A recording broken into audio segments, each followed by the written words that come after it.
కృషి ఉంటే మనుషులు ఋషులవుతారు, మహాపురుషులవుతారు.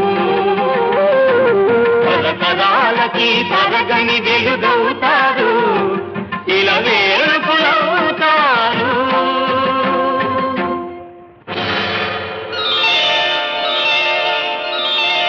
ఏకలవ్యుడంటేనే ఎదురులేని బాణం, తిరుగులేని దీక్షకి అతడే ప్రాణం.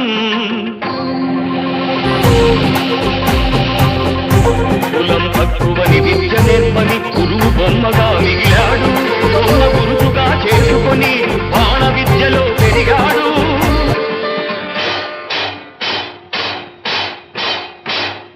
హుటాహుటిని ద్రోణుడప్పుడు తటాలు మన తరలి వచ్చి పక్షపాత బుద్ధితో దక్షిణ ఇమ్మన్నాడు.